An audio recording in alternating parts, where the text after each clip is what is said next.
विशेष गरी हामी मातृभाषा नेपाली बोल्छौँ, पढ्छौँ, नेपाली आवश्यक छ, अङ्ग्रेजी आवश्यक छ, तर त्यो भन्दै गर्दाखेरि हाम्रो आफ्नो भाषा, संस्कृति, वेशभूषा, चाडपर्वहरूलाई जोगाइराखेनौँ भने हाम्रो अस्तित्व नै समाप्त हुन सक्छ।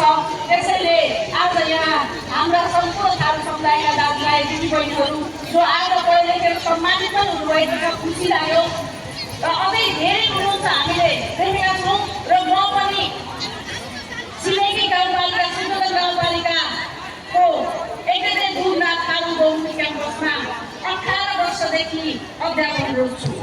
त्यहाँ मैले धेरै थारू समुदायका भाइ बहिनीहरूलाई शिक्षा दिइराखेको छु। धेरै मास्टर डिग्री गरिसक्नु भएको छ, शिक्षा क्षेत्रमा धेरैजना हुनुहुन्छ, प्रहरीमा हुनुहुन्छ र धेरैजना व्यक्तिहरू शिक्षित भएर अहिले आफ्नो जीवनलाई कायाकल्प गरिसक्नु भएको छ।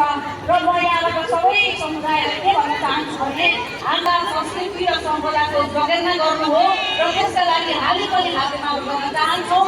हामी नेपाली काङ्ग्रेसको तर्फबाट पार्टी नेपाली काङ्ग्रेस पार्टी सबै थारू समुदायलाई माया गर्ने पार्टीको रूपमा परिचित छ र हामी पनि म पनि थारू गाउँमै बसोबास गर्ने व्यक्ति हुँ।